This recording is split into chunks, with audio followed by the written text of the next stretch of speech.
WhatsApp बनाया students, कैसे हैं आप सब। स्वागत है फिर से आप सभी का आप ही के चैनल जितेंद्र आर्या क्लासेस में। तो आज की इस वीडियो में स्टूडेंट्स हम बात करेंगे आपका क्लास 10th के सोशल साइंस के क्वेश्चन पेपर डिजाइन के बारे में। तो जितेंद्र आर्या क्लासेस स्टूडेंट्स आपके साथ हमेशा रहेगी, आपके एग्जाम से रिलेटेड और स्टडी से रिलेटेड जितनी भी प्रॉब्लम्स है उसको सॉल्व करने की पूरी कोशिश करेगी। तो आपका सोशल साइंस का पेपर है वो 100 मार्क्स का होता है और उसको 3 आवर्स मिलते हैं आपको सॉल्व करने के लिए। अच्छा स्टूडेंट्स, क्वेश्चन पेपर से पहले आपको पेपर डिज़ाइन का पता होना इसलिए चाहिए ताकि आपको पता लगे कि आपकी प्रायोरिटीज़ क्या है। मतलब आपको पहले कौन सी चीज़ सॉल्व करनी है, बाद में कौन सी चीज़ सॉल्व करनी है। कहीं आप एमसीक्यू में ज़्यादा टाइम ना लगा दो और एमसीक्यू के चक्कर में 10 मार्क्स के चक्कर में आप 6 मार्क्स वाले छोड़ दो, क्योंकि 6 मार्क्स वाले जो लॉन्ग क्वेश्चन आंसर है वो ईजी होते हैं, क्योंकि आप बना के उसमें काफ़ी सारी चीज़ें लिख सकते हो। तो यहाँ पर दे रखा है वेटेज टू ऑब्जेक्टिव्स, मतलब यहाँ का दे रखा है आपको ऑब्जेक्टिव्स दे रखे हैं नॉलेज, अंडरस्टैंडिंग, एप्लीकेशन और स्किल्स। इनके बेसिस पे क्या है, नॉलेज बेसिस पे आपका 30 मार्क्स का पेपर आएगा, अंडरस्टैंडिंग बेसिस पे 48 मार्क्स का, एप्लीकेशन बेसिस पे 14 मार्क्स का और स्किल बेसिस पे 8 मार्क्स का। तो आपका जो टोटल मार्क्स हो गए वो हो गए 100। अब यहाँ पे दे रखा है वेटेज टू क्वेश्चंस, आपको यहाँ पे क्वेश्चन दे रखे हैं, टाइप्स ऑफ क्वेश्चन दे रखे हैं, यहाँ पर नंबर ऑफ क्वेश्चन दे रखे हैं, मार्क्स बता रखे हैं और टोटल बता रखा है। तो सबसे पहले हम चलते हैं आपका एमसीक्यू पे। यहाँ थोड़ा उल्टा सीधा करके दे रखा है, मैं आपको एक्जैक्टली बताता हूँ। एमसीक्यू है क्या है, आपके 4 एमसीक्यू आएंगे, एक मार्क्स से टोटल हो गए आपके 4 मार्क्स।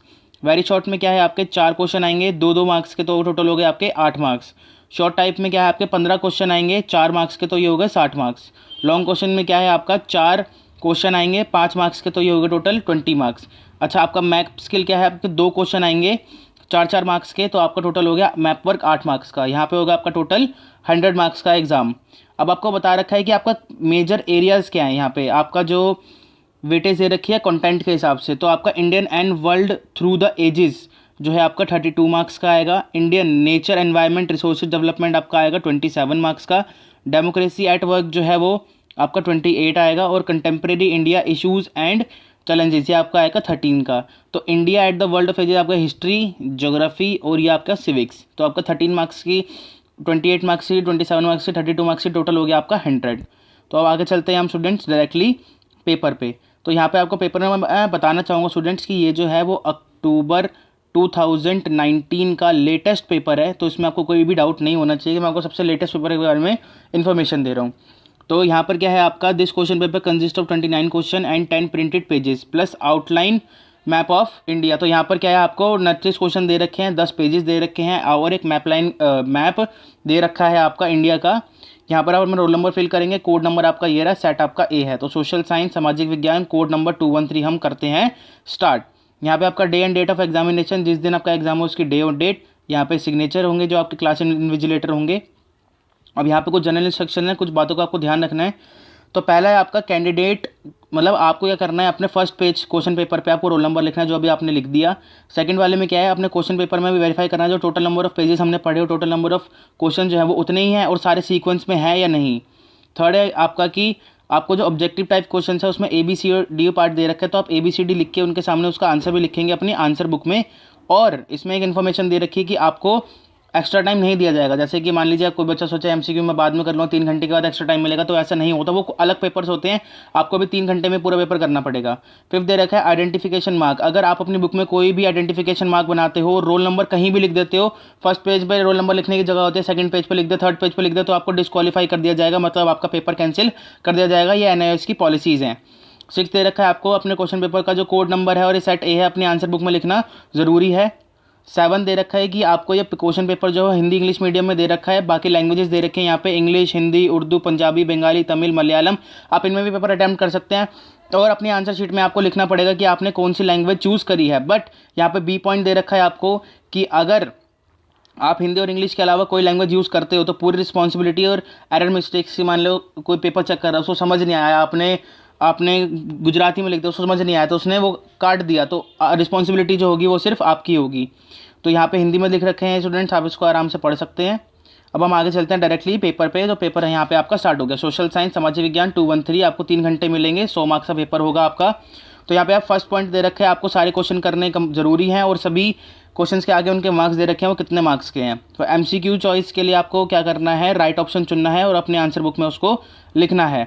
और अपनी आंसर बुक में इसमें क्या है, आपका मैप भी अटैच करना है, जो मैप आपका दे रखा है उसके बारे में मैं बताऊंगा। तो सबसे पहला देखते हैं स्टूडेंट्स, यहाँ पे क्या लिखा है, which among of the following was the script of Mesopotamia civilization. तो आपका जो मेसोपोटामिया सिविलाइजेशन की जो स्क्रिप्ट थी वो क्या थी, ये आपका 1 मार्क्स का है। यहाँ पे आपका हिंदी में दिख रहा है, निम्न में से कौन सी लिपि मेसोपोटामिया सभ्यता की थी। तो ये आपको इनमें से आप ऑप्शन बता सकते हैं इसमें से। सेकंड वाला दे रखा है, विच amendment of the Indian constitution has provided 33% reservation of seat for women in local administration. तो लोकल एडमिनिस्ट्रेशन में 33% रिजर्वेशन जो सीट्स थी वो वुमेन्स के लिए करी गई थी सीट्स, तो वो कौन सी अमेंडमेंट एक्ट था, 74, 73, 75 और 76। तो उसमें से आप अपना अप्रोप्रिएट आंसर चूज़ कर सकते हैं। यहाँ पर अब आपका है हिंदी में ले रखा है, यहाँ पे आपका थर्ड वाला है आपका, identify form of following categories of directive principle related to equal wages of equal work. यहाँ पे क्या, निम्नलिखित में से नीति निर्देश सिद्धांतों की उस श्रेणी की पहचान कीजिए जो समान कार्य के लिए समान वेतन से संबंधित है। तो यहाँ पे आप इसके ऑप्शंस पढ़ सकते हैं और जो आपको ठीक लगे आप उसमें टिक कर सकते हैं। तो फोर्थ है आपका, identify the specific feature of tropical evergreen forest among the following. तो इनमें से ट्रॉपिकल एवरग्रीन फॉरेस्ट, जो ट्रॉपिकल एवरग्रीन फॉरेस्ट होते हैं उनको बोलते हैं हिंदी में उष्णकटिबंधीय सदाबहार वन की कुछ विशेषताएं पहचानिए। तो उसमें से कौन सी विशेषताएं आप लिख सकते हैं। अब फिफ्थ क्वेश्चन है आपका, यहाँ पे आ गया, why Renaissance period called as the age of reason, explain any one reason. जो आपका पुनर्जागरण काल को तर्क युग क्यों कहा जाता था, कोई कारण आपको स्पष्ट करना है, एक कारण, तो ये आपको 2 मार्क्स देगा। छठा है, name any 2 plantation crop of India. आपको ये करना है भारत में किन्हीं 2 रोपण फसलों के नाम लिखने हैं, जो आपका हो गया 2 मार्क्स का। 7th है आपका, mention any 2 sources of income of municipal corporation. नगर निगम की आय के किन्हीं 2 स्रोतों का उल्लेख करना है आपको, ये हो गया आपका 2 मार्क्स का। आगे चलते हैं 8th क्वेश्चन पे, explain any 2 objectives of league of nation. League of nation के किन्हीं 2 उद्देश्यों को स्पष्ट करना है, 2 marks. 9th, describe the complexities of naxalite movement in India. Bharat में जो नक्सलवादी आंदोलन की जटिलताओं का वर्णन करना है आपको, वो आपको देगा 4 मार्क्स। अब देखिए 10th question, the British took various step to introduce the western education in India, substantiate the statement with argument. Bharat ने पश्चात शिक्षा को प्रारंभ करने के लिए अंग्रेजों ने विभिन्न तरीके अपनाए, तो उन तर्कों के साथ आपको कथन सिद्ध करना है ये, तो आपका यह है 4 मार्क्स का। आगे देखते हैं आपका 11वां क्वेश्चन है, explain the contribution of Swami Dayanand Saraswati in reforming the Hindu religion in India. Bharat में हिंदू धर्म के सुधार के लिए स्वामी दयानंद सरस्वती के योगदान की व्याख्या करनी है आपको, वो है आपका 4 मार्क्स का। 12th है, why did the revolt of 1857 failed, explain. 1857 का विद्रोह असफल क्यों हुआ था, आपको स्पष्ट करना है, ये आपका 4 मार्क्स का। 13th क्वेश्चन आ जाता है यहाँ पर, the policy of divide and rule was started by British and result in the partition of India, elaborate the statement. यहाँ पे क्या है, भारत का विभाजन अंग्रेजों द्वारा शुरू की गई बांटो और राज करो की नीति का परिणाम था, इस कथन को स्पष्ट कीजिए। तो आपको 4 मार्क्स का है ये। 14th है, why are rivers important for life, explain. हमारे लिए जीवन के लिए नदियाँ क्यों महत्वपूर्ण होती है, स्पष्ट करना है आपको, 4 मार्क्स का है। 15th क्वेश्चन है, explain any 4 factor which are responsible for the development of railways in India. Bharat में रेलवे के विकास के लिए उत्तरदायी किन्हीं 4 कारकों की व्याख्या करनी है आपको, यह है आपका 4 मार्क्स का। 16th है, explain any 2 features of monsoon in India. Bharat में मानसून की किन्हीं 2 विशेषताओं का उल्लेख करना है, ये आपका 4 मार्क्स का। 17th दे रखा है, what is sex ratio, describe the importance. जो आपका लिंग अनुपात है वो क्या होता है, लिंग अनुपात की महत्वता का वर्णन करना है आपको, 1+3। तो ये आपका 1 मार्क्स का है, ये आपका 1 मार्क्स का आंसर है, ये आपका 3 मार्क्स का, तो टोटल हो गए 4। अब 18th दे रखा है, describe the legislative function of the state legislature. राज्य विधानसभा के विधायिक कार्यों का आपको वर्णन करना है, ये आपका है 4 मार्क्स का। 19th क्वेश्चन दे रखा है, explain the features of India federal system. Bharat में संघीय प्रणाली की विशेषता स्पष्ट करनी है, ये आपका 4 मार्क्स का।